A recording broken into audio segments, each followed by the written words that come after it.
Hi friends, welcome to Bookish Bliss, our virtual book club. Every week we will dig into a section of chapters in our favorite books.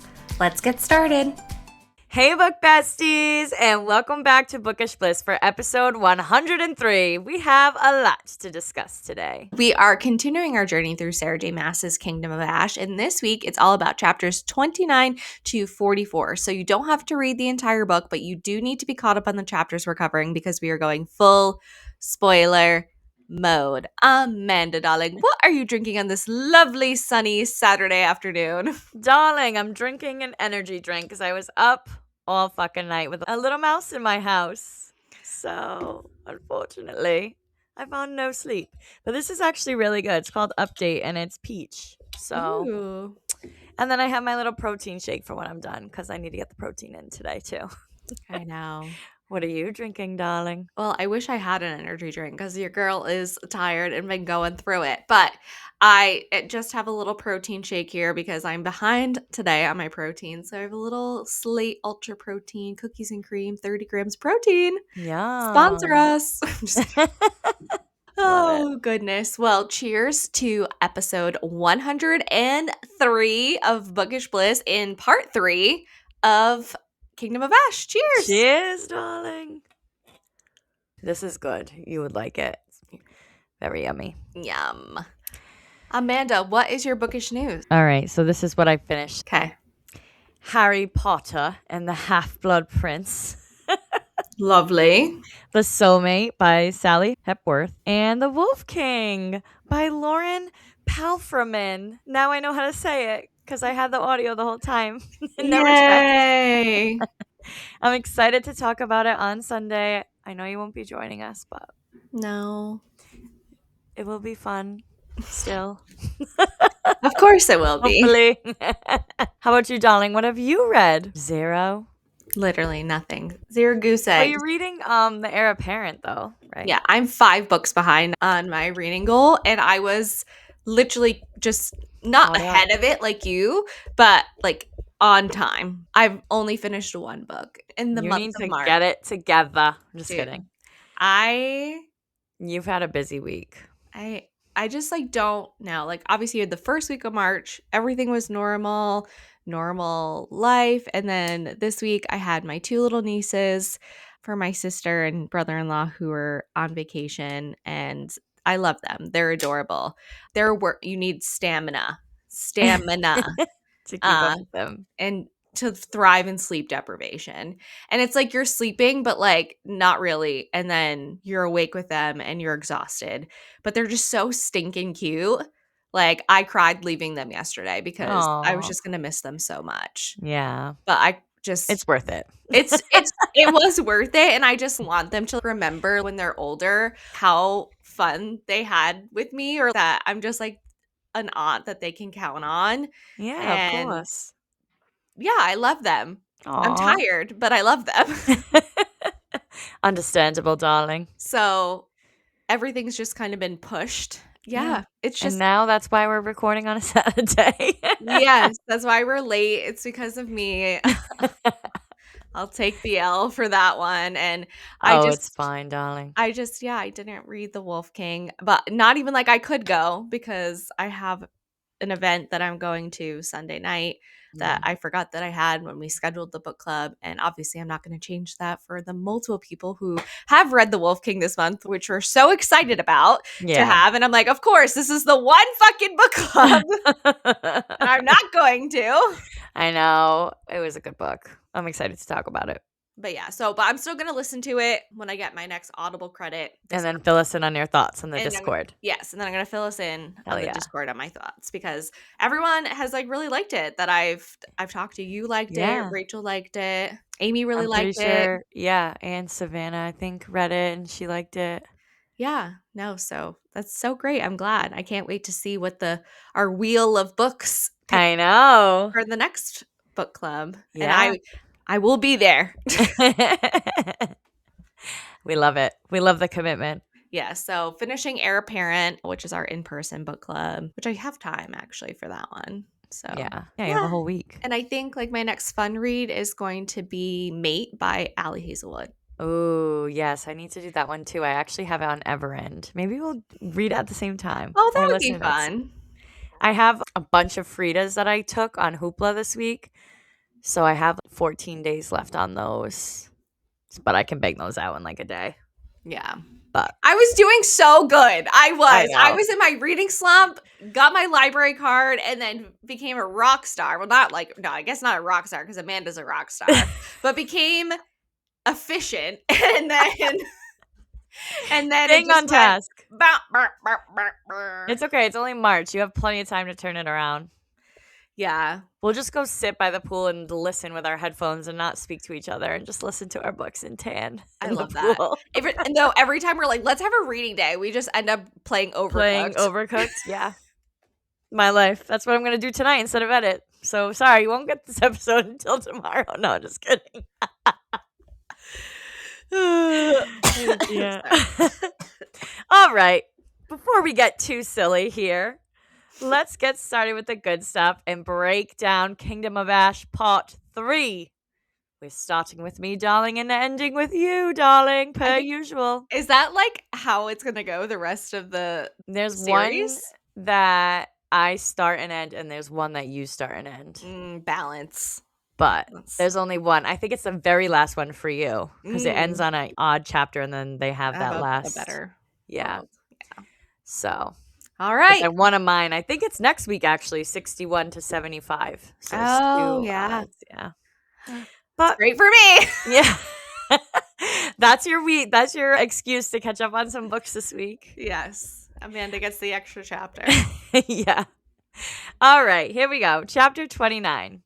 With the camp in chaos, Rowan and Gabriel slipped inside unnoticed. Rowan spotted Lorcan's signal. He had reached Aelin, and when Rowan finally saw her, the fury that tore through him was absolute. Fenris lay motionless in the tent, and Rowan couldn't tell if the wolf still lived. His gaze swept over the scene. Cairn's crumbled body, the iron box they had kept Aelin in, and the metal table with cold braziers beneath it. Whatever torture had been taking place here had been horrific enough for Fenris to break the blood oath, an act that should have been impossible. Gabriel was already kneeling beside Fenris, bathing him in healing light when Rowan pointed at Cairn and ordered, "Heal him." Gabriel obeyed, and Rowan gathered the sharp instruments Cairn had intended to use on Aelin. By the time Cairn regained consciousness, Rowan had sealed the tent with a wall of icy wind, cutting off all sound from escaping. Then, with no mercy left in him, Rowan began.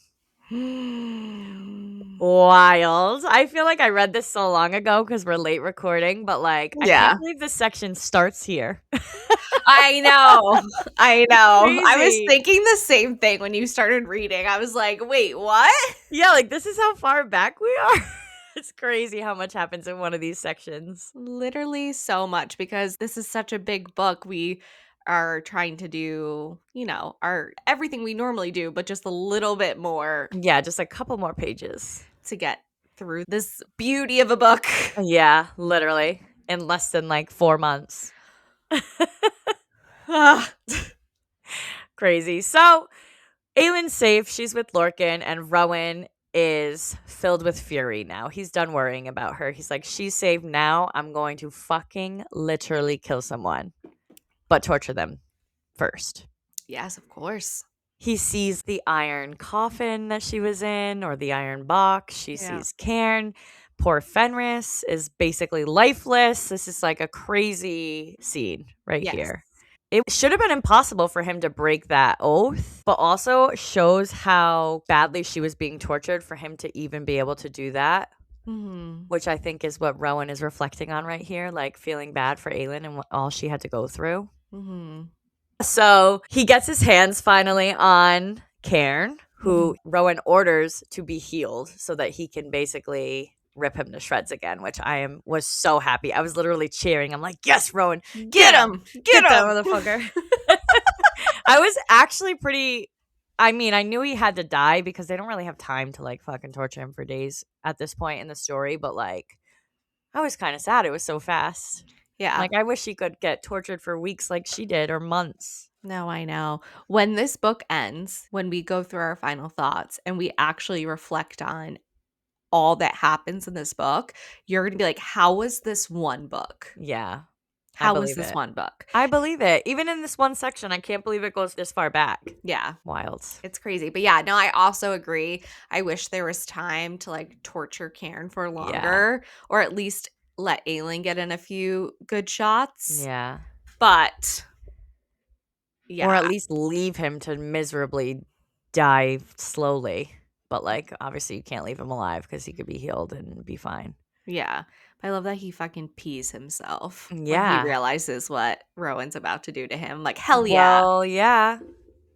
Karma's a motherfucking bitch, and you're about to get karma'd. Yeah, it sounds like this was well deserved. Not, I mean, it's well deserved, obviously, for what he did to Aelin and Fenris, but like everything he's done previously Yeah. beforehand, like he was Yeah. always this fucking piece of shit. Mm-hmm. Which obviously you have to be in order to do that, and it's not like his blood oath was forcing him into doing it. He thrived in this No, yeah, disgusting he enjoyed it. behavior. Yeah, he enjoyed every second of that. Are you kidding? Yuck. Even the guards in the last section were like, Yeah, stay away from him. If you escaped him, stay away. Like, they even knew. yeah, But Rowan disgusting. about to get him. And we'll learn the details. I think in my chapter, we learn the details of what he does. Yeah, So we'll wait to discuss. yeah. Chapter 30. Alide waits anxiously in the glen for hours, hearing the distant sounds of conflict while trying to stay hidden from any creatures that lurked in the forest. When Lorcan and Aelin finally arrive, Lorcan decides they will remain there with Alide until Rowan and Gabriel join them. Aelin is clearly panicked and desperate, repeatedly demanding that her iron restraints be removed. Lorcan attempts to pick the locks with a dagger, but struggles, eventually suggesting that they may need a blacksmith. Growing more frantic, Aelin tries to free herself, even snapping the tip of the dagger before collapsing to her knees and tugging helplessly at the iron mask, continuing to plead for it to be taken off. Rowan and Gavriel soon arrive, and Rowan immediately goes to Aelin's side as she continues to struggle. Alide tries to ask about a key, briefly thinking of the word keys, but Lorcan warns her to stay quiet in case they are being overheard. Aelin then begins drawing word marks in the grass, despite the iron suppressing her magic. Understanding her intent, Rowan uses his own blood to complete the marks on her gauntlets, shackles, and mask. When he calls her name, Aelin erupts into flames, the fire consuming the iron restraints and her clothing. Through the flames, she stands completely unharmed. Alide can see that Aelin was without her scars or any of the marks from before her captivity. So obviously, a lot happens in this chapter, and this is just such a short little summary, but it was just devastating watching Aelin realize that she has escaped and she still is shackled at the ankles, shackled at her wrists, even though she broke them. And Mm-hmm. the iron mask is still on her face. And she's just like, take it off, take it off, take it off. And it's just like this horrible moment. And Yeah. I literally cried, obviously. I just cry all the Yeah. time. But I It was was just crying. devastating. This just like reminds me of like Pharaoh when she's like, let me out when Tamlin locked her in. It's just Yeah. like one of those like jaw dropping. You don't even know how to like react or like Yeah. think when you're reading this. It's just so sad. I think that was the worst part for her, even through all the torture, was just being in that mask, like suffocating. Yeah. And Just she literally, it was probably thinking, like, I'm free and I still have to wear this mask. Like, get it the fuck off me, please. Like, yeah. And her magic is being suppressed because of all of that the iron. So iron. she's Yeah. suffocating, her magic is suffocating. Yeah. It's just terrible. So Ugh. basically, Rowan gets there and she's like mouthing keys. Alide thinks she's talking about the word keys, which would make sense because Yeah. those keys can open up any door, any lock. So that would make sense that Alide would think, oh, she means the Exactly. word The keys. word keys. And Yeah. Lorcan's like, be quiet. Like, you don't know what ears are around here. Because she says, like, oh, Manon and Dorian have them and they're not here. So Lorcan's like, we don't need Maeve or any of her spies to know To that figuring that Manon out. and Dorian have the keys. Yeah. No, definitely don't need that. But what Aelin is really trying to say, I think Aelin is like mouthing something to her, but word marks are very different from keys. Yeah. But Hmm. maybe Maybe she was just asking if someone took keys or if oh there yeah, was because keys. Rowan went back to the camp to get Fenris, so Yeah. maybe Yeah. He picked them up on his way back, but he did not. So No. she starts drawing the unlocking word mark in the grass because she can't use it on herself, Alide figures out, because of all the iron that's shackled on her. And that was Maeve's way of like making sure that Aelin couldn't escape Yeah, using her herself. power. She Yeah. couldn't use her own blood because of all the iron to unlock these. So Rowan has Aelin show him how, like, what the symbol is again, and he uses his own blood to unlock her wrists, her ankles, and then finally the mask on her face. And once he kind of says her name, once all of that iron is off of her, her magic just erupts. It's been ready to come out for months. Yeah, And her whole body's like engulfed in flames. engulfed in flames, like burns her clothes, but she's not getting burned. The grass isn't even burning. It's just like all around her. But Alide can see through the flames that her body is not the same body that she had when she was Yeah. captured. Like all her scars, all her markings are completely gone. Ugh, wild. And poor Fenris is just laying, I dying in the know. corner. I feel like she's so about having her scars. Remember Rowan one time was like, I can heal all these scars. And she's like, Like, no, no, I want to remember. And now she doesn't have them. I'm like, ugh. I know. I just think it's like her whole past and identity Yeah. and like her promises to Terrasen, to Nehemia, they're just all Mhm. gone. Gone. Her mating mark. Yep. Devastating. So sad. All right. Chapter 31. Aylin's rescuers discovered the full extent of what had been done to her, every scar she had ever earned, Endovier, Erebin, her Karnam bond, even the mark from her oath to Nehemia had been erased. The healers had replaced her skin again and again so Cairn could continue torturing her without limit. Only her face remained untouched beneath the iron mask they had never dared to remove. As Gabriel warned that Fenris was fading fast, Aylin blinked twice. Wrapped in flames, she crawled to Fenris, and Rowan noticed even her mating mark was gone. No enemy would be allowed near her now. Rowan, Lorcan, and Gabriel silently agreed on that. Aelin soothed Fenris as he opened his eyes, agony and relief mingling there. When he blinked once in answer to her quiet words, she knew what had to be done. The only way to save him from death was to give him a new bond. Using his own paw, she cut her skin and let him drink 3 mouthfuls of her blood, sealing the blood oath. Her first command to him was simple: live. Fenris rose to his feet, leaving Lorcan stunned while Rowan welcomed him into their court. Gabriel urged them to move, but before they could choose an escape route, Alide gasped. The little folk had appeared. They beckoned the group to follow. Though Lorcan hesitated, Gabriel reminded him that the little folk knew the forest better than anyone, and Rowan added that they had saved Aelin once before and would do so again. The little folk led them to a massive boulder with a narrow slit. Inside was a hidden cave stocked with supplies, food, clothing, and soft blue magical lights. A large underground lake shimmered nearby. Aelin spoke quietly with the little folk, then went to the fire once she knew it was safe, curled beside it, and finally closed her eyes. Oh. The little folk from book 1. Oh my gosh. Well, they keep appearing. They I appeared, I know. think, in Empire Storms at the Yeah, you're beginning, right. too. You're right, yeah. It's like they always pop in at like the most perfect time. Like, here we are to save the day. Yep. They're the real So heroes of this cute. story. I know. What do you think they look like? Like little gnomes? Yeah, like I feel like little fairies, like little Yeah. tiny trolls. I don't know. Aww. This big. How Like, cute. just like little babies. Watch, they're probably bigger than that. We're like, they're just little babies. I was picturing they were like munchkins from Munchkin Land. I know. I feel like they have to be smaller to stay so hidden. True. You're But right. Maybe like the size of like a squirrel yeah. or something. Yeah, something like that. Like Yeah. creatures that size. Yeah. Maybe of varying like sizes from there, but like Yeah. that's the biggest. Like gets up to like a beaver down to like a mouse. Like this is what like I'm really thinking so hard about it. I know. I was like, what do they look like? I just picture, you know that movie Gnomeo and Juliet? And they're like gnomes in the backyard battling. No. You've never seen it? That's what I'm picturing, like gnomes. Just battling. I was just like thinking of like those like fucking weird looking troll, like the trolls with like the hair. Like, from when we were little. Yeah. Or like little Alice's, like wood creatures, woodland creatures. And they're like, hello. Like little branches. Yeah. Wow. I gotta look up some fan art. We'll get Yeah, back of to the you little on the folk. little people. The The little little folk. Heck yeah. I just love them so much. I know. I love them. So, besides the little folk in this chapter, there was actually some crazy shit that happened. That is true. More They important than the little folk. Yeah.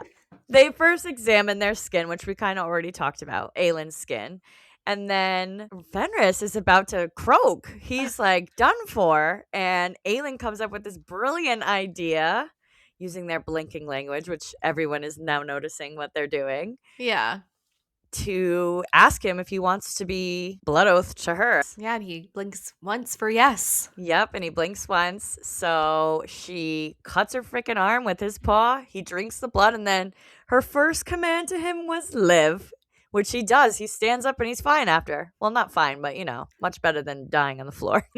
He's no longer 2 seconds from not being in the Yeah, story anymore, which would have been fucking devastating. I know. That's my favorite Devastating bond so far is them. of this book. Yeah, Fenris and Aelin. Yeah, that's a good bond. Poor Adian just got hit down another notch.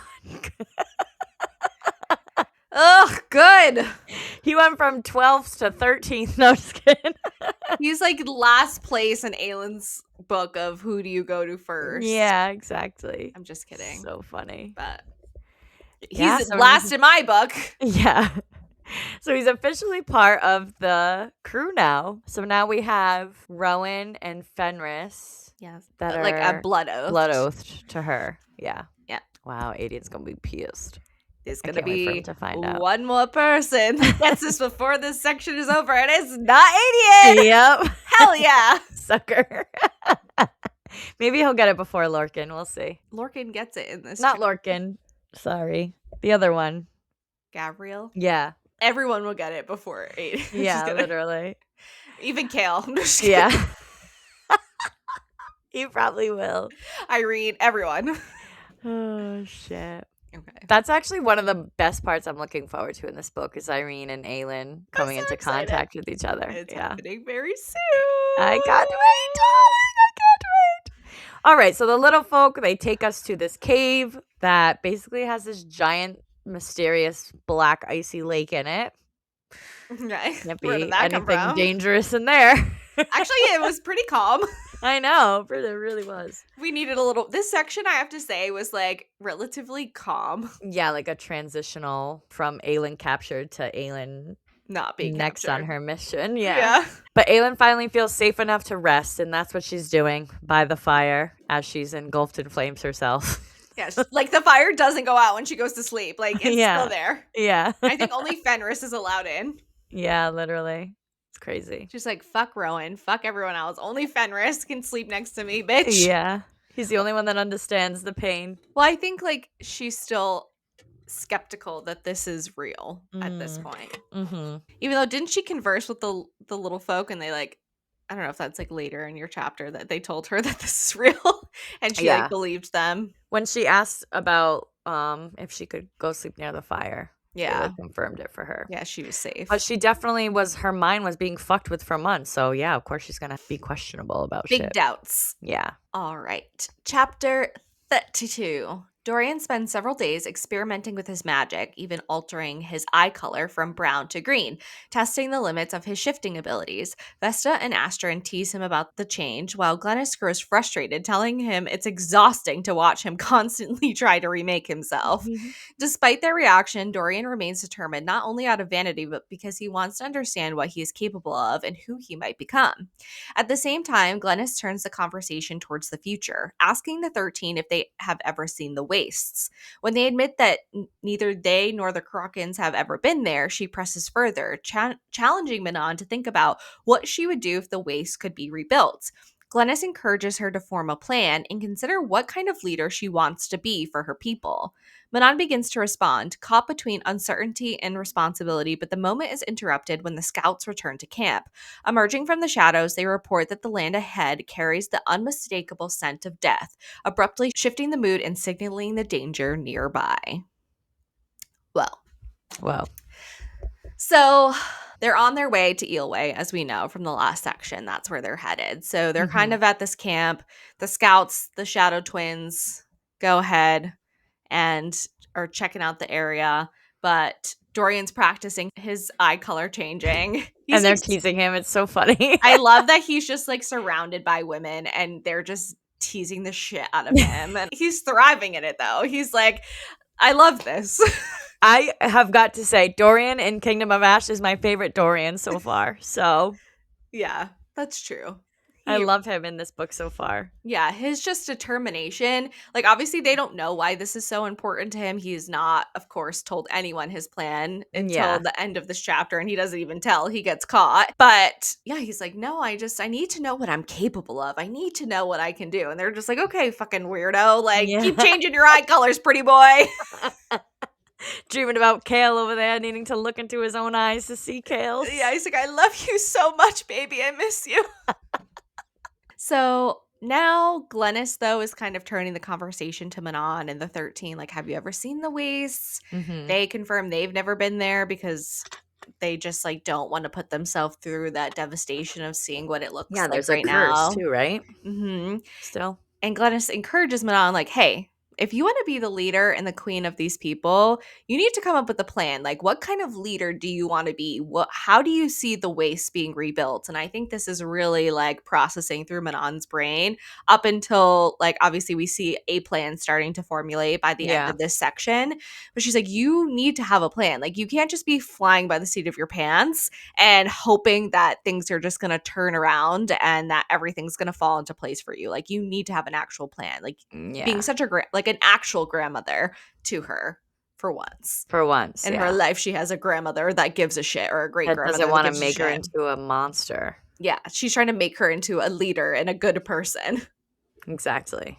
But before Manon can answer that question or really contemplate it further at this moment, the scouts come back, the twins from the 13 come back and say, it smells like death over here, and it's not great. It's not great at all. A little bit more devastating than that, but it's not great. It's actually great. horrible. Not great. Chapter 33. The delayed arrival of Manon, Dorian, and the Kraken host proved devastating. They were too late, and the week they lost had cost the EOA warband nearly everything. Bronwyn thought that the attackers had left some alive on purpose to spread fear and to make clear exactly who had carried out this massacre. Bronwyn's grief turned to fury as she lashed out at Manon, blaming her for training the Iron Teeth witches who had slaughtered so many Krakens. When Dorian offered to burn the bodies, Manon refused. Only she and the 13 dug the massive grave, determined to bury every fallen Kraken themselves. While the 13 worked, Dorian helped Bronwyn and Glennis send warnings to EOA's king and queen. Their reply insisted EOA was not broken, but Dorian sensed they would not be joining Terrason's cause. The weight of that knowledge pushed him towards the decision he'd been avoiding. He would have to go to Marath soon. Slipping away, Dorian attempted to summon Gavin, but instead called forth Caltaine Rompier. She meant him no harm and admitted she had been destroyed in Marath. Dorian apologized for failing to save her, though she wasn't sure he ever truly had the chance. She could not reveal where she was now or who controlled her, but she explained how she had broken free of Erewhon by raging against his control, refusing to accept a collar she believed she did not deserve. When Dorian asked if he was ready to go to Marath, she told him only he could know that. Her warning was clear: retrieve the key and leave. If he tried to kill Erewhon, he would die. Dorian worried he could barely shift. But Caltaine challenged him, couldn't he? Thinking of who he wanted to become, worthy of his friends, his kingdom, and the white-haired, golden-eyed women he couldn't stop thinking about, something inside him unlocked. The world expanded, and he realized he had shifted into a raven. He flew straight to Manon and fumbled back into human form just in time for her to ask when he planned to tell her he intended to enter Marath to retrieve the final word key. He's in trouble with his white-haired, golden-eyed beauty. Yep, he's in trouble. He's gonna get spanked. He is gonna get spanked, and he's gonna like it. Yeah. All right, so a couple things in this chapter. The EOA warband gets annihilated because the Kraken witches are late to the party due to Manon's interruption. So she's feeling real guilty about that, and Bronwyn is not giving her a break. She is pissed. She's like, it's your fault we're late. It's your fault you trained the Iron Teeth witches to kill all my Kraken witches. Everything's your fault. You're a bitch. And Manon's like, yep, Yeah, yep. Manon's like, I have to take this one on the chin because she's right. She is right. Yeah. So her and the 13 dig this massive grave and bury them all, which hopefully wins them some respect at least. I think so. I think I get the next chapter when you see them, and it definitely does, I think. Yeah, good, because I feel like they need to make some headway by now. Yeah, I think Although that is this is devastating. I But think this is like the least they could do, and I think Manon right. says that later to Yeah. Bronwyn, but it definitely I think is this better start to Yeah. their trying to Even combine. Yeah, even when Dorian offers to burn them, she's like, no. She could have took the easy way out, and she's doing everything respectfully. So I think, Yep. it stopped going unnoticed. Yes. So Dorian gets to slip away He's like, after "Okay, all I'm this. out and I'm going to go do my sneaky stuff." Yeah, he's trying to summon Gavin, but he calls forth fucking Caltaine. Remember I called you and I was like, wait, Caltaine's not dead. I was She's like, like, she is dead. Megan's like, no, you dumbass. No, you said, what He's is being summoned. Arabin going to return next? And literally, there's like a dream of him at the end of this. I was I like, this know. fucking witch. I am a witch. I can't. So Caltaine comes forth, and I kind of like this was kind of sad because Dorian was feeling awful about everything that happened to her. He was kind of there in the beginning stages and did nothing about it. So he's feeling guilty and apologizing to her.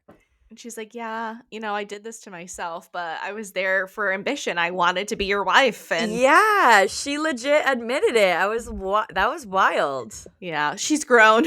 She has grown. I love Caltaine now. Yeah. Not love, but I like her now. Well, yeah, I think, she made the ultimate sacrifice for this war and did what she could. And All because of a coat being given to her. it's honorable. That's why she's a Honorable. surreal. She is a surreal. Or I heard like the cereal, and I've also heard that she's Braxis. Oh my That's god. all she wanted was like a window. Yeah. It's like, look at the sun. Hmm. I don't think I like the so much. cereal better. Yeah. Yeah. But she did tell Dorian if he was going to go into Marath, he can't try to kill Erewhon. He can't do anything besides grab the fucking key and leave. Skedaddle. Because otherwise he will die. So hopefully he takes that advice. Fingers crossed. He finally makes a shift more than just his little Eyeballs. features in this one. Yeah. He actually shifts into a raven and he fumbles right in front of Manon. And Manon's like, you motherfucker, when were you going to tell me you're going to go back to Marath? He is like, shit. Yeah. He's like, uh-oh. She's like, But you're gonna Manon get likes a it. man that challenges her, so. Yeah, she thinks that she doesn't, but she really does. Yeah. They just need to get over themselves already. A yes man is so, boring. So boring. Yeah. Don't, just let me get my way. Let me earn my way. Yeah, I want to earn my way. Or fight for it. Yeah. Even if I don't earn it. I mean, I don't want it to be, toxic or anything. No. But I don't want to just be like, oh, I want this, and then you just do it for me. Yeah. Or, you don't have any ambitions yourself, that you just do whatever I want. Right. No. I want you to have your own goals, your own life, your own dreams. That's right. Life lessons from Megan. It only took me 35 and a half years. It takes some people a lot longer, so. That's true. Chapter 34. After 3 brutal days of fighting in freezing conditions, Adian's forces are steadily pushed farther north. The soldiers are exhausted, rotating in and out of the front lines just to get a few moments of rest. Galen urges Adian to order a retreat, insisting that while he would follow him anywhere, their army does not have the strength to endure another full night of battle. Morale is also faltering, as soldiers begin questioning Aylin's absence, wondering why she hasn't used her firepower to end the war and why she left them again. On the battlefield, Lysandra fights fiercely in her wyvern form against the Ilkin, but is eventually forced to retreat as well. Meanwhile, Ansel's remaining forces have yet to arrive, offering only the promise of soon. Realizing their dire situation, Adian devises a desperate plan. They will retreat to Pranath, cross the river, and rely on the Fae royals to freeze and then shatter it, drowning their enemies. Though surprised that this role won't fall to Aelin, Galen agrees and orders the retreat, understanding that it is now a choice between survival and annihilation. During the retreat, Lysandra travels in horse form, carrying a fallen soldier whose body she refuses to dislodge, showing the emotional toll of the battle. The silent assassins later help her remove him. When they finally reach the camp, Lysandra collapses in exhaustion and Ansel comforts her while Ren goes to fetch food. Adian, however, reacts with cold anger. He lashes out at Lysandra, condemning the plan she made with Aelin and accusing them both of failing to understand the realities of war. He bitterly claims they needed Aelin's firepower, not a shapeshifter, and blames them for everything, including Aelin's capture by Maeve. Lysandra defends her, refusing to take responsibility for what has happened, but Adian continues his harsh accusations before ultimately ordering her out of his tent. Barefoot and wrapped in only Ansel's cloak, Lysandra leaves in silence. When Ren returns and realizes what has happened, he confronts Adian and goes to find her, while Adian remains behind, staring into the fire, detached and unmoving despite everything that still demands his attention. Adian. Just disgusting behavior. This is like worse than Tamlin shit. Yeah, this is so unnecessary too. Yeah. So unnecessary. You're legit throwing a hissy fit that you weren't included in the plan. Yeah. That's essentially what this is. And obviously, yes, Adian has been in battles before. He fought when Terrasen was being taken over by Adarlan the first time. And he also then fought with the Bane for the king. I don't know what he was doing because obviously he's always been a rebel. Yeah. So were him and the Bane actually doing anything but protecting the land because he was still up north? Yeah. So I don't know what kind of battles he was seeing then, unless he was like forced to do stuff by the king. Like we're not exactly I'm sure he had told to, what he did, but he probably had to keep up his, image appearance. as whatever he was acting to be, like his leader of the North in the armies or whatever. But yeah, he's just like, I know better than you. I know everything. You can't tell me and blaming everything on Aelin and Lysandra because they don't know and their plan sucks. The plan does suck. Ultimately, yes, of course the plan sucks. Lysandra doesn't have firepower. Aelin has firepower. And these people who are now in the trenches are like, where the fuck is Aelin? And why isn't she using her firepower to help us? This wasn't the actual plan, though. Like, she was supposed to be Aelin after all this shit already was done. had happened. Yeah. So, like, that's also another reason why he's stupid, because this was obviously the plan for, like, later, but to even get mad about it happening now and saying, oh, well, this is a bad plan because of this happening and this happening, like, that really actually wasn't even planned. So, yeah, and we're then just all trying to pick up where we left off and keep some kind of fucking morale truth. Morale, yeah. But Lysandra's like, you cannot blame me for retreating today. You cannot blame me for Maeve capturing Aelin. He's like, well, if I knew about the plan, then maybe she wouldn't have been captured because, like, we could have watched her better. And it's like, what? No, you couldn't have. What happened with Aelin on that beach would have happened regardless, Adian, if you were there or not. Yeah. If anything, you should still be blaming Dorian, which I'm sure he still does. That's why they were back on the beach, because they went through the mirror and they came back through the mirror on the beach. Who would have known that? Exactly. Like nobody knew that. Dorian wouldn't have known that. Aelin wouldn't have known that. Manon wouldn't have known that that's where they were going to end up. No one could have predicted Maeve being on that beach or Aelin ending up on that beach with just Manon and people who were blood oath to Maeve to not be able to help her. Yeah. It was a series of unfortunate events, and you cannot place the sole responsibility of that on Lysandra. No. And call her fucking useless. Lysandra has done more for this war and for Terrasen than anybody else. Yeah. Adian included. Yes. Aelin included, I feel like. Yeah. She's been the fucking sea dragon, taking out all the ships. She's been more the than fucking once. Snow leopard, saving the guys. She was a wyvern. Yeah. She's done bringing so them much. Back and forth. Yeah. She's the true champion. She's a fucking backbone of this fucking group. And legit. Adian can't stand it because he has a tiny dick. Yeah. So I was just like, of course I have this fucking Adian chapter. I fucking hate him. Piece of shit. Well, now it's over. Do you feel better? Yeah. Good. All right, darling. Chapter 35. Aelin could hardly believe she was truly safe, but the little folk assured her she was, and when she woke in the hidden cave, she realized it was real. Her body was almost unrecognizable. Every scar had been erased, leaving only smooth skin and a single scab on her forearm. She whispered to her magic, "Not yet." then saw Rowan and a sleeping Fenris beside her. Rowan was covered in Karen's blood, and when she asked if Karen still lived, Rowan told her he had skinned him alive, then beheaded and burned him. He apologized for taking the kill from her, but Aelin was relieved Karen was dead. Rowan asked to hold her. Aelin hesitated and instead went to bathe in the icy underground lake. Steam rose as her flames returned, and she felt herself again, who she was, what she had survived. Rowan watched in awe, knowing the ancient water should have killed any Fey warrior, yet Aelin swam as if it were a warm summer day at the beach. She told him she had not broken and had revealed nothing to Maeve. She described the illusions Maeve had forced on her, though she refused to share the details just yet.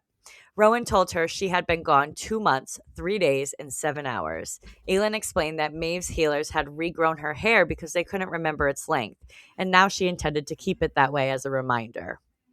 Rowan vowed Maeve's death would be hers to claim, and promised he would love her even if she never returned to who she once was. Aelin admitted she had been ready to kill herself before letting Maeve collar her, but Rowan revealed the collar had been a part of his plan and never truly existed, though Aelin insisted that knowledge has helped her survive. They discussed Maeve's army and agreed they needed to reach Terracing quickly. Rowan then warned her something was approaching in the water, a vessel pulled by eels as big as humans. My God. Yeah, scary. Though Lorcan was wary of bringing it in the caves, Aelin insisted it was their only route to the sea, and Alide agreed. The little folk appeared again, guiding them, and when Lorcan questioned why they would help, they presented Aelin with Mab's crown, revealing she was not only Brennan's descendant, but Mab's as well, their queen. With that, the group boarded the vessel and sailed into the darkness. Mab's crown is back. Mab's crown is back. And that makes sense why the little people are doing everything for her, because she's also their queen. Yep. Wow, our Aelin, such a queen girl. Queen to all, queen to Queen many. queen of everything.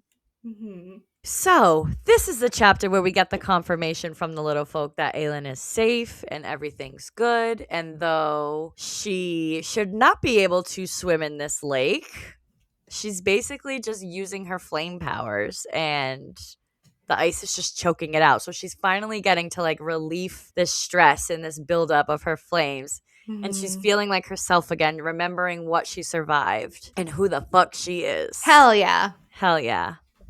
This is where Rowan also tells her that he skins Cairn alive, skins him alive, and then cuts off his head and burns his body.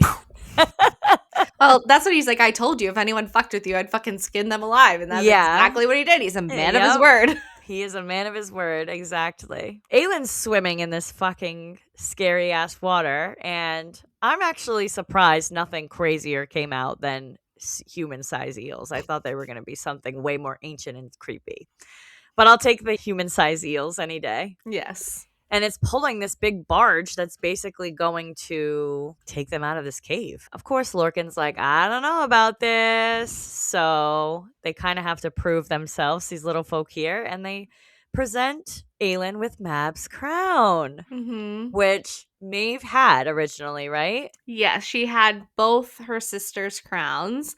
Yep. And this is the crown she presented to Aelin in the throne room that ended up going off the ledge. In the throne room. Yeah. And the little folk retrieved it to give it back to her. So cute. They're so cute. They really are. So they discuss their next plans, and they need to reach Terracing as quickly as possible. Yep. So they jump on this barge and they're headed that way. Yay. Yes. I also didn't mention this earlier, but I thought it was super cute too that Rowan knew down to the hour how long she was gone, which really proved to Aelin like he really was looking for her the whole time if he knew down to the hour. She had that thought at that point that nobody was looking for her. So now she knows for sure they were. I know. Aw. So cute. I know. Chapter 36. As they travel through the cave, Alide asks how long it will take to reach the coast. When they enter the dark cave, she feels a flicker of panic at leaving the light behind. But the little folk are prepared, guiding them with lanterns filled with glowing blue worms. Rowan explains that their pace is slow and the tunnels may not be direct, estimating it will take several days to reach the coast, far quicker than the 3 dangerous weeks it would take on foot above ground. As they move deeper underground, Alide reflects on her complicated feelings towards Lorcan. She thinks about the future they had begun to imagine together before Maeve's armada arrived and shattered everything with his betrayal. She worries he can read the emotions on her face, especially when the tunnel tightens, and he quietly reassures her that it will open into a larger cavern, either sensing her fear or understanding her thoughts. Meanwhile, Aelin wrestles with the weight of what lies ahead. Though relieved that the collar had not been real, Maeve's vast army is. Aelin realizes she must allow Dorian to find the third word key and make the ultimate sacrifice, even though the guilt will haunt her because Terrasen needs her to stand against both Erewhon and Maeve.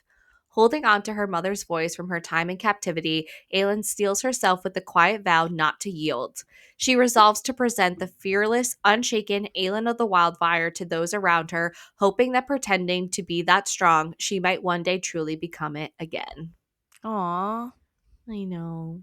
She will. I have faith. So, just 2 points I want to make about this chapter is Alide and Lorcan. Do we think he's actually hearing her thoughts, like mate thoughts? Oh. I didn't even think about that. I kind of like just don't remember, honestly, everything, but I'm like, She can be his mate, right? Even though she's human? I think so. She's still like magical in her own True. way. Yeah, she's a witchy witch, right? Yeah, because it's like Or he's witch done that a bloodline. few times, I feel like, has responded. We haven't seen like the actual like talking in the heads like we saw with Yeah. Rowan and Aelin. We're like, hello, like you're clearly Maeve. Yeah, clearly, yeah. But in this moment when she's like, I feel like he can read the emotions on my face, or he like either is sensing it or like understanding her thoughts. Like, I don't know if he's just so in tune to her because he's obsessed with her and like obviously likes her. Sounds like a mate. Sounds like a mate to me because he's like, he left the ship in his fighting post because Alide was on the beach with Maeve. Like, that's why Yeah. he went out there, was to protect Alide. Yeah. So maybe. Interessante. And then I could see it. secondly, Aelin comes to the conclusion that Dorian must be the one from their bloodline to sacrifice himself with the three keys and send the gods home with Erewhon. Mm-hmm. She's like, I feel real bad about it. I knew that was going to happen. I still think it's But going to happen. I don't even know if the gods are still taking Erewhon at this point, but she's like, I have to battle Maeve and Erewhon. Dorian's gonna have to. He has the keys at this moment too. He has 2 out of 3. At this point, it makes the most logical sense that he is the one to complete this task. But He honest, also has raw magic, though. yeah, Maybe his raw magic can bind the key and none of them have to die. maybe. Prediction. But it's like, can you imagine though if they just like never went after these keys? She defeats Erewhon and Maeve, and then they're just like, do you think like they would then have a bot? That would be a great like That's sequel, true. like Battle of the Gods. Battle of the gods. The gods are like, fuck, we got to come down and do it ourselves. Yeah. Find It's another way crazy. home. Yeah. But yeah, so then she's just like, her new mantra, you do not yield. And Mm-hmm. she's going to present the Aelin of the Wildfire that everyone knows and loves. And she's going to kick some fucking ass. Hell And that yeah. hopefully by saying this mantra and, putting forth this badass self, her badass self forward every day, that she'll, believe in herself again eventually. And that's I just hope so. so sad, but we know she can do it. Our girl. We know. We know. She's got it. Yeah. She's going to do it. She's gonna do it. Okay, chapter 37. 3 days passed in near silence as the group traveled by boat, entering Barrow White territory. Creatures Lorcan described as malicious beings that haunted ancient royal tombs and despised light. When Aelin spotted a dry cave mouth along the river, she ordered the boat to stop, even though no one knew how to stop the boat. The vessel veered toward the alcove on its own, and Aelin leapt off before it had even steadied. Rowan followed immediately, and despite his order for everyone else to stay behind, Gabriel and Fenris trailed after them, leaving Lorcan and Alide alone on the boat to finally confront their tension. Lorcan admitted he had come for Rowan, Aelin, and for Alide, even though she wanted nothing to do with him, and insisted he had fought Maeve's command as hard as the blood oath allowed. Alide remained cold, but Lorcan vowed to respect her wishes and leave her alone. Inside the cave, the group found piles of gold and a shadowy white, which Rowan drove off with ice. Realizing they would need funds for their journey, they gathered the treasure. Aelin and Fenris communicated silently in their blinking code, and when she embraced him, she thanked him for what he had endured. She assured him that if he didn't want the blood oath, they would find another way, but Fenris insisted it was an honor to serve her. Rowan welcomed him again, back as a brother, and Fenris revealed Connell's fate, prompting Gavriel to vow that debt would be repaid before all of this ended as well. Before leaving, Aelin presented Rowan with 2 rings, explaining that humans exchanged them when they wed. They placed the rings on each other's fingers and repeated to whatever end. Rowan promised to restore her tattoos and add a new one they would discuss later. Aelin acknowledged she would need to retrain and rebuild her strength just like old times, and the unfinished business between them would come in its own time. Oh, No, I good love ending to that. that chapter. So cute. So cute. So basically, we're just on this boat for a couple of days. We're in this territory. We learn about these creepy little creatures that hate light, but they basically raid all the royal tombs. I thought we were being prepped here for some crazy run-in with one of these, but it was pretty boring. They saw it in the corner, and Rowan was like, flick with some ice, and it went running. So. Yeah, not so scary after Not all. so scary after all, yeah. They basically just stopped to get some treasure because, of course, Aelin's always thinking 3 steps ahead. They're going to need some gold and need some money to catch some other ship back to Terrasin. So, or some horses, whatever kind of transportation they need. So they stop and take as much treasure as they can. But they leave Lorcan and Alide back on the ship to kind of sort through their issues, which Alide is still kind of holding strong to. Which, I don't know. I kind of agree with her, but also I'm seeing now more of Lorcan's side of things ever since he admitted to not crawling after Maeve and crawling for Aelin instead. I've kind of eased back on my hatred for him. Yeah, But Gavriel confirming that he was also telling the truth yeah. and what he did in Aelin's escape. I think she's Yeah. having a hard time holding on to her hatred Yeah. or dislike of him or betrayal, but she's still, She's holding strong. yeah, at the end of the section, she's still not the Yeah. warmest. I think her feelings were just so strong, and I don't even think she realized how strong her feelings was until she was betrayed by him. And then, Well, if she thought, I mean, he didn't have a choice, but he did choose Maeve over her, yeah, and I yeah, feel like that is such a slap yeah, in the face that's or a realization, like, oh, exactly, I actually never had him, yeah, and that hurts. right. And like to do all that over and fall back in love with him or whatever, get these feelings back to know that he's not really hers Yeah. is gotta be a little devastating. So she's holding on to her anger here. She's a woman scorned. She is. So we get a brief mention of Connell in this section as well, saying that they're going to definitely get their revenge on Maeve for that before all this ends as well. And then we get the little cute ring exchange between Aelin and Rowan. She does not sure of the Fae culture, but in human culture, they use rings when they wed. So she finds them in this treasure and they tell each other to whatever end. And Rowan's gonna fix all her tattoos and everything and give her a new one, but we don't know what it's gonna be yet. So Ooh. maybe I'll try and guess next episode about that. Yes. I have no thoughts right now on it. I'm sure it'll be something very cutesy and tie some strings together, I'm sure. Chapter 38. As they pause in the caves, Aelin and Rowan take a private moment while the others gather treasure. With Alide noting Fenris in his male form and Gavriel carrying golds, Lorcan lightly laughs as they pack, but tension lingers. Fenris blames Lorcan for their situation and vows they will settle things after the war. The group becomes aware of a growing ominous hissing in the cave, likely from something angered by their theft, or the whites are angered by their theft. Though Aelin dismisses it with defiance. She's like, get in line. Yeah. Amid the danger, the cavern transformed into a breathtaking sight, and ceiling glowing like a sea of stars from the blue worms. The beauty of it strengthens Aylin's resolve. She reflects on her purpose, forcing her immense power deep down as she prepares to fight one final time against Marath and Maeve. Though burdened by the knowledge that her fate may require sacrifice, she clings to the reminder of her bond with Rowan, symbolized by her ring. Drawing strength from both love and duty, Aelin silently renews her promise to fight for the world's beauty as the glowing stars above seem to sing while they follow the river towards the sea. So, Oh. not too much here. Basically, Lorcan and Fenris are going to duke it out, Yeah. which is not even going to happen really because of what happens at the end of the section, but Fenris is like, I'm going to get you after all this is over. They're stacked with a shit ton of money from this treasure haul. And Aelin is feeling, some beauty in the world when she takes in this sea of stars, which is just the blue worms on the ceiling, but it's a beautiful sight.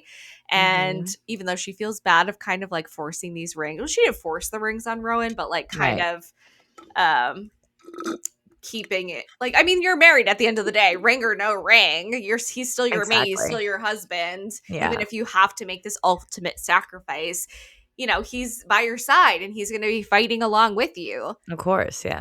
But she's just taking in the beauty from this, and it seems like the stars, the worms above, seem to sing while they led them towards the sea. I never knew worms could be so beautiful, but Right? apparently they are. Apparently. I mean, I guess when you have an iron face for fucking months, anything is really pretty that lights up and looks like a starry night. Hmm. Chapter 39. The enemy army was only 5 days away, a timeline that felt like both salvation and doom. It gave the Ruckin just enough time to evacuate civilians, but it also allowed fear to fester throughout the city. As Nezrin and Borte, I Hmm. think they say in the audio, so I'm going to Yeah. say Borte. It's the only one we're changing. It's the only one we're changing, yeah. As Nezrin and Borte prepared, Nezrin teased about urine. They definitely say urine in the audio. Yeah. Who was returning with the last two healers, while Nezrin noted grimly that the enemy's supply lines showed they intended to siege the city until nothing remained. At sundown, the bone drums began. Irene knew they would pound throughout the night to rob everyone of rest and fill them with dread. She spent the hours relocating families away from the walls and lakes, moving healing supplies to the camp center once she saw the catapults, and prepared for the inevitable assault. By the time she paused to listen to the drums, everything that could be done was done. Cale tried to convince himself it wasn't his last night with Irene. They slept briefly, waking long before dawn as the drums continued. He promised himself he would see her again. When he went to meet Sartak, Nezrin, and his father, only his father was there. The man warned that the drums had driven their people mad the last time they faced Erewhon's forces, insisting they had no chance. Cale countered that without hope, their people were already lost. Then his father revealed that Cale's mother had fled with his youngest brother and refused to share the contents of the note only his brother had left behind. Before Cale could react, his father delivered another blow. Irene was pregnant, and he had recognized the signs. Cale barely had time to process the news before the drums abruptly stopped and the enemy's army began to advance. Fucking Kale's dad. Like, you really need to drop that news on him, like, right fucking Right now. now, dude? Yeah. Maybe he thought it would like make him fight 10 times Harder. harder for Maybe. NEL, but Maybe. that's the only thing I can think Oh, a of. fucking shit stir. He's a shit Yeah. stir. Because he's like, I think he's just like, if you're depressed and unhappy, you just want to make everyone depressed and unhappy around you because Kale's Yeah. mother basically left him and took the other son. He Yeah. he's just like, well, I need you to feel like shit too, and your wife is keeping things from you as well. Like, she's pregnant. Did you even know that? Yeah. Douche. See, okay, I didn't see it that way. I saw it more like he was so hurt by the mom that he like wanted to tell Kale because he didn't want like Irene to eventually do the same thing to him. Like, pay more fucking attention. She's pregnant. Oh, maybe. I mean, I guess But it's kind of nice when you can like read something and like see it I so know. differently. Yeah. Because like I feel like him even admitting that the mom left him was big for him. I just feel like I just see him as such a fucking shit that I can't take any of his intentions with like a pure Yeah. intention. Yeah. That's true.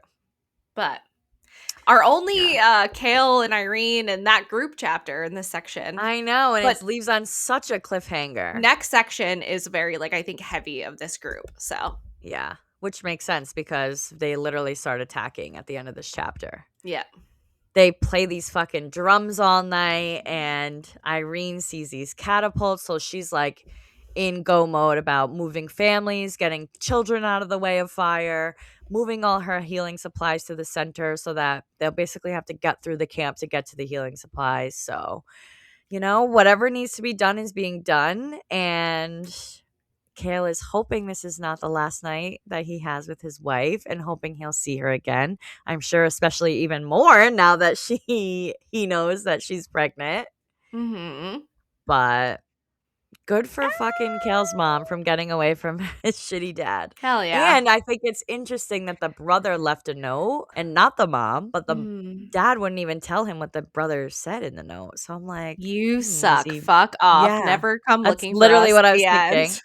I'm like, you're a Yeah. piece of shit and we're not telling you where we're going, and you're lucky I'm even leaving you this note telling you we're leaving kind of thing.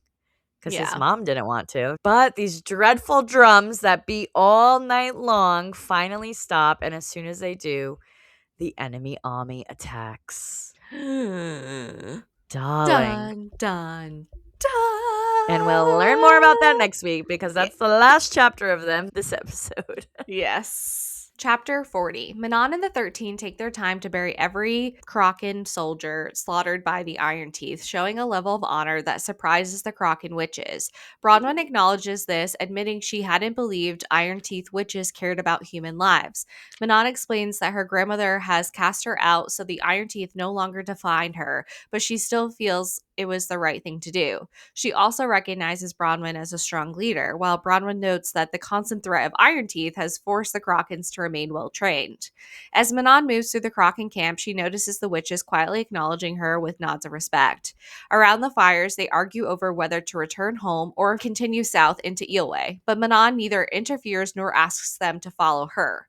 When Astrid asks about their next step, Manon reveals her true goal. Though she has been rejected, she still considers herself both Kraken and Iron Teeth. She is determined to unite all witches and bring them home before they lose their chance at a future. If the Krakens won't gather an army, she will find one elsewhere, planning to go to the Fairying Gap and appeal to Petra Blueblood and her forces. Manon then seeks out Dorian and overhears him discussing his plan to infiltrate Marath to retrieve the final word key. Confronting him, she demands to know why he hadn't told her. Dorian admits he intended to leave without saying really anything. Manon argues that Marath is a suicide mission, warning that Erewhon will eventually detect him and enslave him again with a collar. Although Dorian had previously agreed that the word key was no longer the priority, he now insists the mission is necessary to win the war. Their argument escalates as Manon insists he cannot go, driven not just by strategy but her fear of losing him. She confesses that while she cares about winning the war, she cares more about what might happen to him, that he could return as something broken or not worth saving. Before, Dorian wanted Manon to admit that caring is not a weakness, but now in this moment, she cares about the war, but also Dorian is hindering the plans for the future of this war. Mm-hmm. Now, Manon wants to challenge him to prove that Dorian is truly ready. She proposes that he fly with them to the Fairying Gap at dawn and infiltrate it as a test of his abilities, especially his shapeshifting. Dorian agrees to the challenge, but the emotional distance between them is clear when he tells her to find another place to sleep that night. Oh, shit.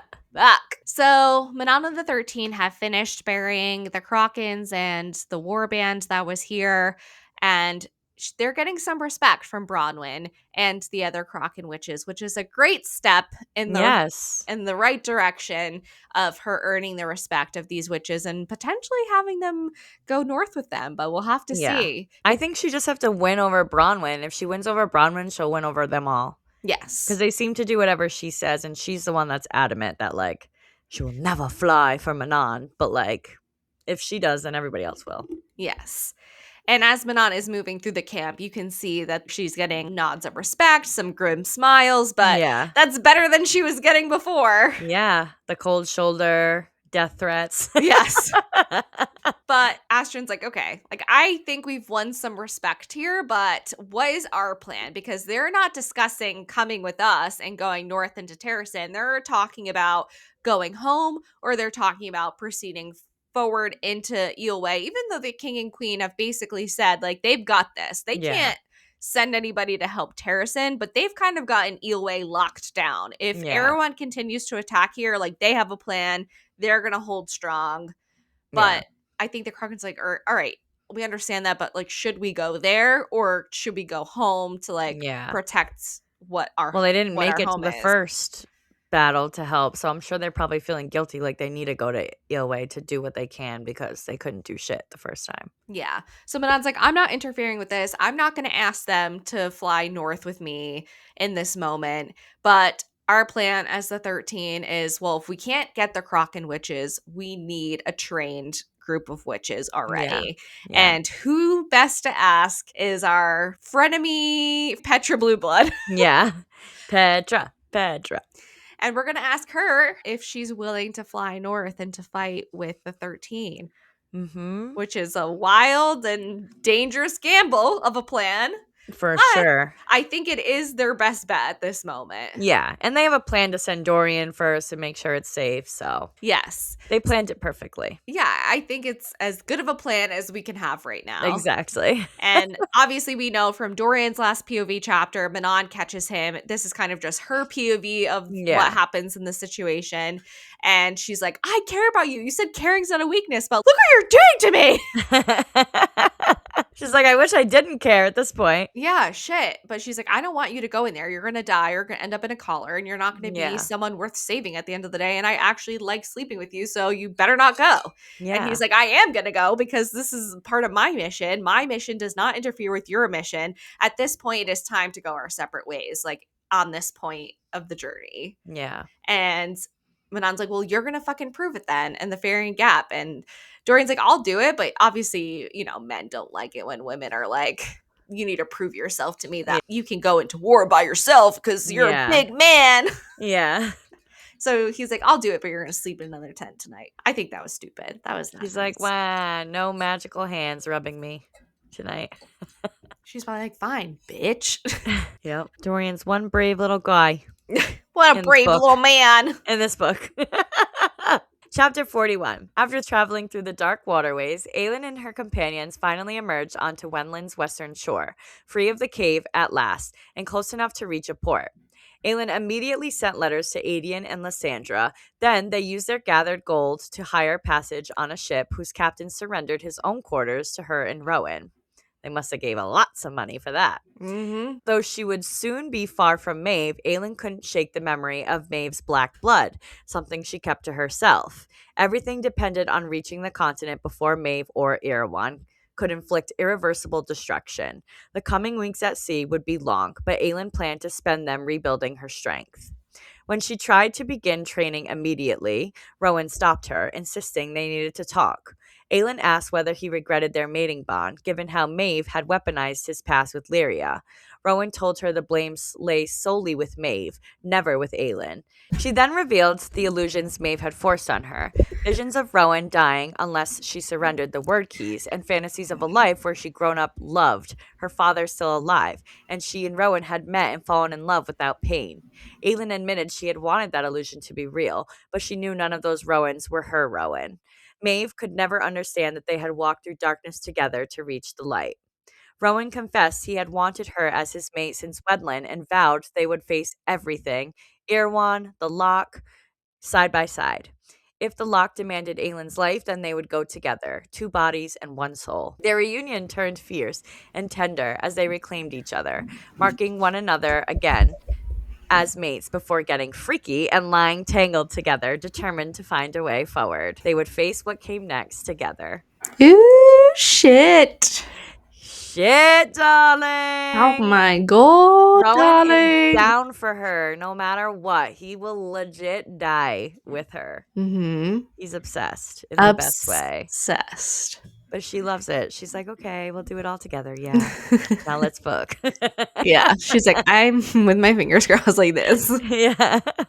So this is just a very reflecting chapter, I think, of everything that Aelin went through. She wants to get up and start training right away, but Rowan's like, no, we need to talk about this. We need to chat.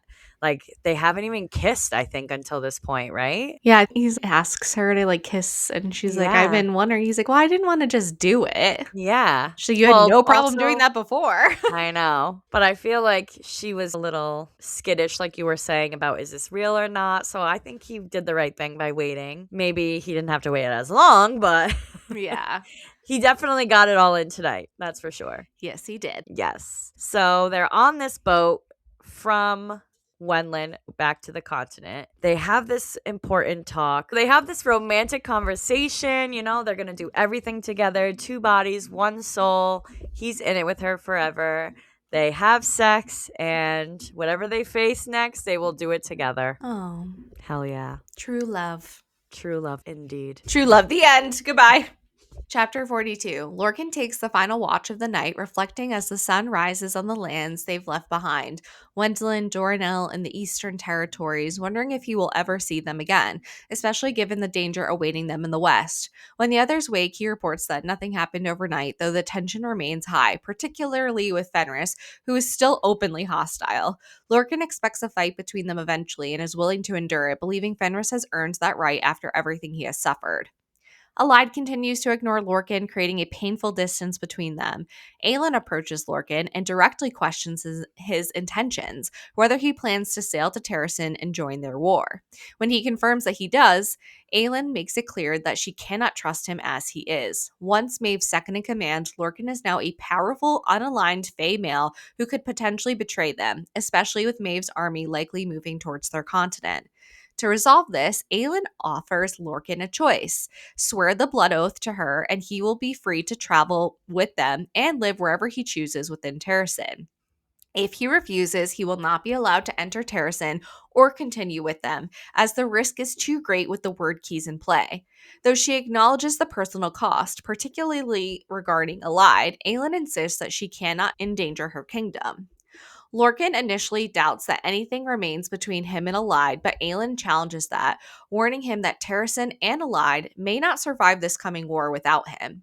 Faced with this, Lorcan ultimately agrees to swear the blood oath. Fenris protests jokingly, warning Aelin about Lorcan's temperament, but she dismisses it with humor, even promising not to force social interactions at court.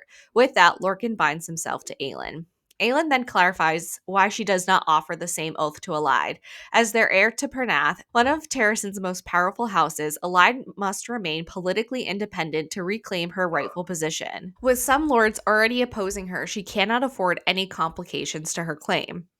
As they prepare for the journey ahead, 2 weeks from Terrasen, they plan to use the time to train and strategize. Aelin Okay. explains that her ultimate mission depends on the word keys. She believes the bearer will find her eventually, but they cannot waste time searching. Instead, they will go to Terrasen, where Maeve is likely headed. Whether from the throne or the battlefield, Aelin is determined to lead, and if necessary, die for her people as she faces both Marath and Maeve. With that resolve, the group begins training and continues their journey towards Terrasen. Whoa. So we kind of knew that this altercation or conversation was bound to happen Of between course. Aelin and Lorcan after everything that occurred on the beach. Obviously, Lorcan betrayed all of them to Maeve the Yeah. first time. And even though he is not blood oath to Maeve anymore, Aelin finally, I think, has enough strength and wherewithal to think, okay, Lorcan is this powerful Fey male. He's Mhm. unaligned, and it is no longer safe for him to be traveling with us to Terrasen without him being blood oath to me. Yeah, they don't trust him, obviously. And nor should they. No, I especially Aelin. I think that he's done a lot, but that is also because of Alide, and he no longer really has Alide. So I think Aelin's like, well, they're not in the best place. Yeah. And also, I feel He like has no reason to be honorable, I guess, to them. but I think he kind of does because he has taken full responsibility of what happened to Yeah. Aelin upon Yeah. himself. So, but I don't think even Aelin or Rowan or any of them realize the depth of his guilt from Aelin being captured. So he was always going to go into Terrasen and to fight. Yeah. He's like, I'm not coming with you for the fucking weather. It's Yeah. disgustingly snowy. I'm not trying to go and Yeah. make snowmen. He's like, I could go chill on a Caribbean beach, but here I am. Here I am going into fucking war for what? For funsies? Yeah. For his mate. But he ultimately decides, she's like, this is your choice, but your choice is one of two. Yeah. You can die or you can be blood oath to me. Well, not die, but Yeah, you won't be able to travel with us and you'll just have to yeah. get out and just go away forever. Yeah, and And be you'll by yourself and probably die. and never Or be get caught allowed by Maeve again. in Terracin again. Yeah. And that is where Allied will be. So she's like, I would never take away something so precious from anybody or from you, which is so big of her, Yeah. obviously. But she also knows, like, Terracin needs Lorcan. Lorcan is very, very powerful. He will do a lot of good in this war if he Yeah. fights on their side. On the right side, And she yeah. also wants to see Allied safe as well. Of So course. Lorcan ultimately makes the decision to take the blood oath, which Fenris is not happy about because Aelin's like, you're not going to be allowed to kill him anymore. And he's like, well, if I tell you how much of a prick he really is to spend time around, like, will you change your mind? And Aelin's like, well, isn't that why we love Lorcan? Yeah. I'm like, kind of is though, right? Yeah, literally. Like his grumpiness is like why we like love Allied and Lorcan because they Yeah. just are opposites to each other.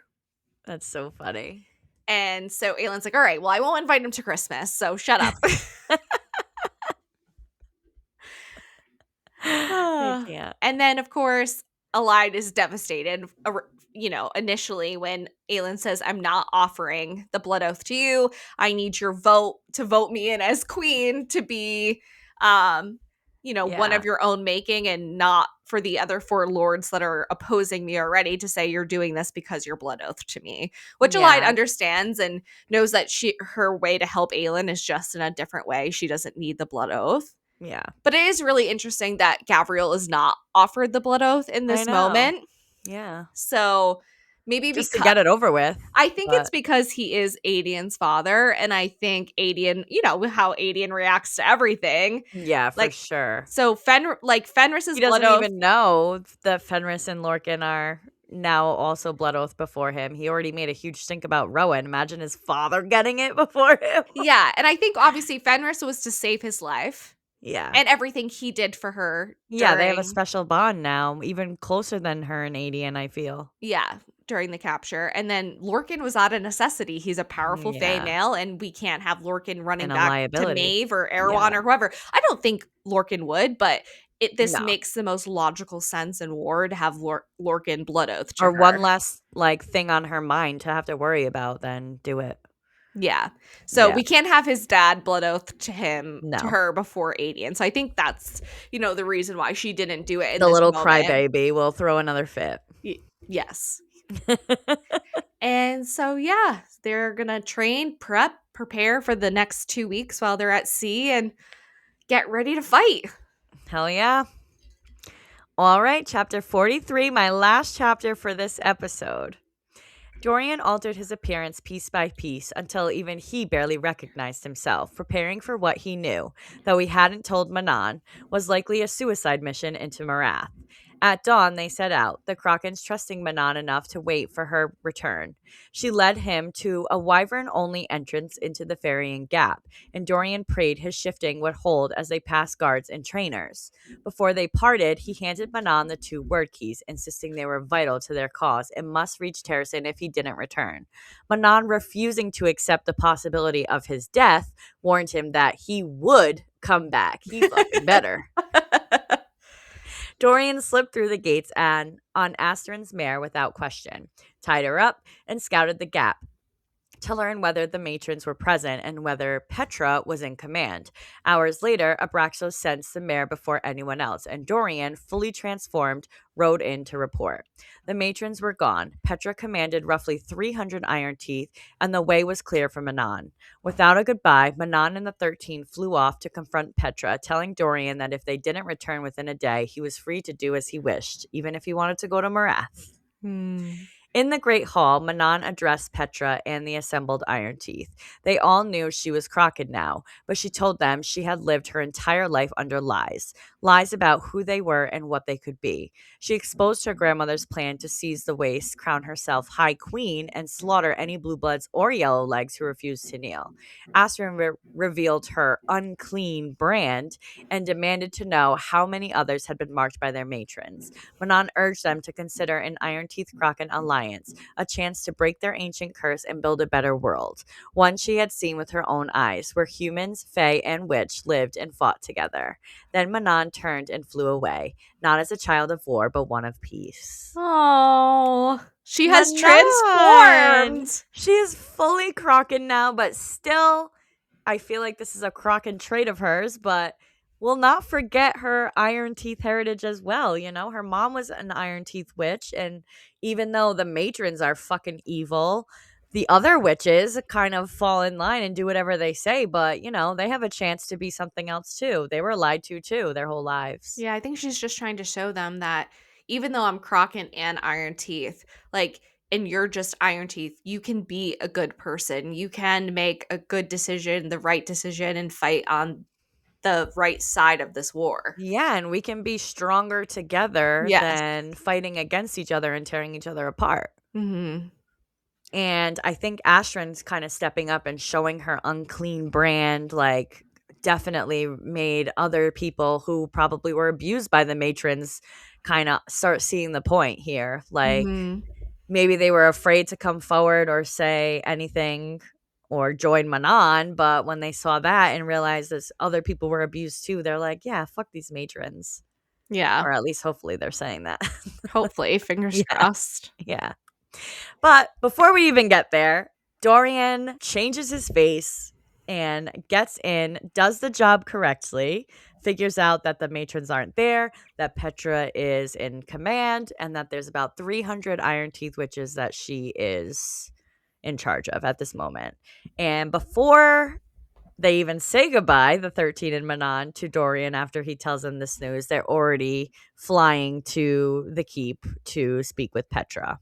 This is where we get the big speech. I love that she also mentions that she's already seen a better world with the human and the fae and the witches living and fighting together. Just basically our crew here. We got the humans allied. We have the fae, all the guys, and then we have her, the witches. So We have a shapeshifter. yeah, the shapeshifter, like everyone can live in harmony and fight together when they have one common enemy, basically. And instead of being each other's enemies, they can band together and fight this one enemy together and finally break this ancient curse and have a better world one day. So Yeah. she doesn't force them into it. She basically is like, you let me know what you're going to decide. And then she flies away. Yay. So hopefully, I think Petra will be on the right side. She seems like a good one, even though she's an Iron Teeth witch. We'll have to see. We shall see, darling. Not till next week, though. I don't even know. Maybe. Well, We'll yeah, see. true. Could be after next week. All right. My last chapter of the night or day or whatever of this recording. Of this episode. Chapter 44. Aelin is haunted by a nightmare in which she is back in Cairn's captivity, being tortured and convinced that her escape with Rowan was only an illusion. The dream shifts as Arabin appears, mocking her, belittling her strength, her training, and claiming that even Sam endured more than she has. He taunts her with the idea that she could break free if she truly wanted to, but that she is subconsciously choosing to remain captive to delay her fate, being sacrificed to fulfill the god's demands. He suggests she resents being chosen by Elena instead of Dorian and implies that her destiny could have been avoided if she had remained Selena under his control. Aelin realizes the vision isn't real, and the nightmare ends when Cairn strikes her, jolting her awake to Rowan comforting her. Shaken but determined, Aelin insists on training immediately, despite Rowan urging her to rest. For 2 weeks, she has been relentlessly pushing herself, yet she notices her body still shows little sign of the conditioning she expects. Her hands remain soft, lacking the calluses of prolonged combat. A recent storm has forced their group to temporarily dock, and from the innkeeper, they learn that the war is spreading across the continent, with ships avoiding ports and war vessels dominating the seas. Though they must soon return to sailing for Terrasen, Aelin refuses to slow her training, even as Rowan warns she needs food and rest to sustain herself.